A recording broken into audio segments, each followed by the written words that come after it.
5 seconds.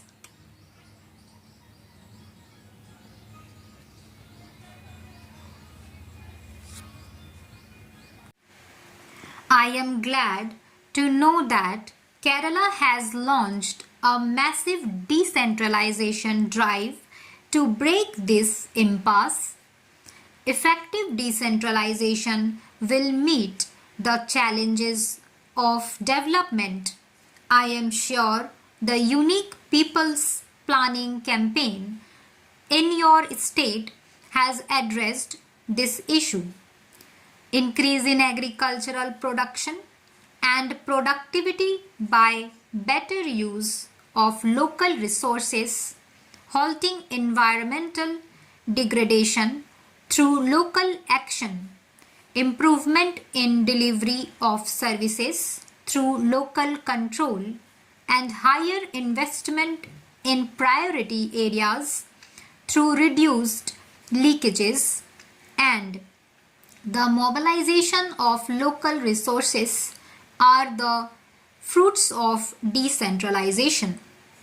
Decentralization transfers power to the people. It enlarges democracy by increasing the participation of the people. The panchayat and urban local bodies should be seen as conduits for power to flow to the ordinary people. They should not be seen as power centers but as trustees of the people, as agencies of public service, and as instruments of face-to-face democracy.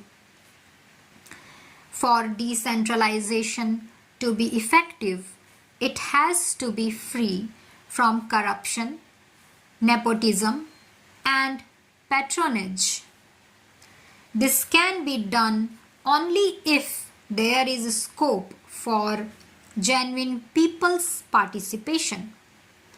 Control from below is the best check against possible abuse of power by local authorities. The word participation is often used very loosely. One has to be very clear about what it means. There can be pseudo participation where people are got together only for the sake of official record. There can be manipulative participation where people are collected for attainment of ulterior motives.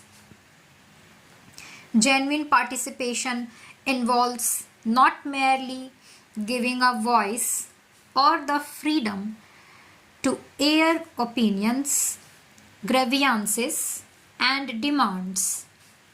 It involves the power of choice, that means people's right to decide what they want and their right to monitor the functioning of the government. The Gram Sabha, where all the electors get together, becomes a critical institution of democratic decentralization. However, there is a danger of the Gram Sabha degenerating into a body of approvers or an idle group of persons. Organizing women is one of the best ways of avoiding this danger. Hence, I see Kerala as a furthering of the decentralization process and as a tool for empowerment of the poor.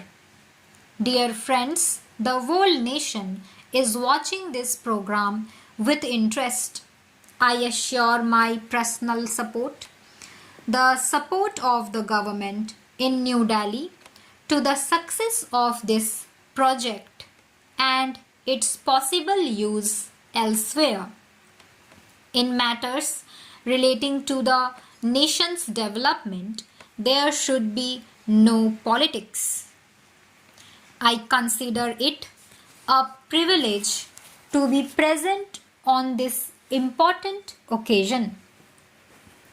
I am not saying this in a manner of formality. As Prime Minister of the country, I am invited to attend many functions and inaugurate many programs. Each one of them is significant in its own way, having a bearing on the social and economic development of our country. But some programs carry a greater emotional content in them and give a deeper sense of personal satisfaction. This is because any degree of success in these programs directly transforms itself into a smile on a child's face, happiness in a suffering family, and a sense of accomplishment in the community.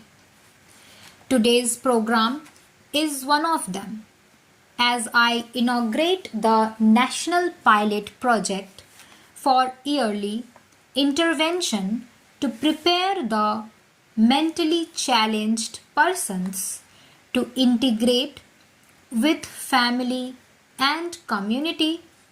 My heart is filled with a gratifying belief. It is the belief that there is a good deed where the government can indeed show that it has the ability to make a difference in the lives of the most neglected and marginalized section of our society. Independent India has seen many distortions in the development process, resulting in different kinds of inequalities in our society. These inequalities have pushed the poor and several other sections of our population to the margins of our national life. But when we look at the mentally challenged persons in our midst, and I am using the term mentally challenged deliberately as a more suitable substitute to the description mentally retarded, we find that they live on the margins of every section of society, including those that are themselves marginalized.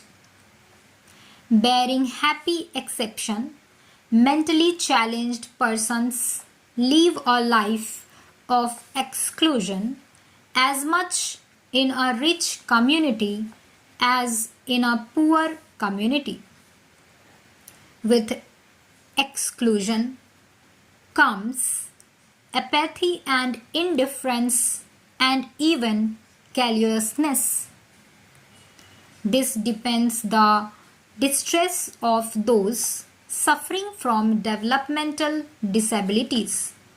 Here, I would like to draw attention to an important difference between the treatment a mentally challenged person receives within their family and the community.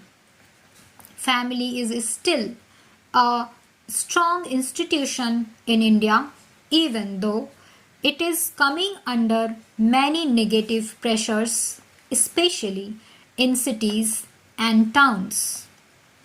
Values such as love and care are still fairly deep-rooted in the family structure. Hence, mentally challenged persons receive affection and assistance in many families. But the same cannot be said about the community. The rapid erosion of a sense of caring and empathy in our community life is the most painful feature of present day social life in India. This lack of caring and sensitivity manifests itself most starkly in the treatment given to disabled. Stop.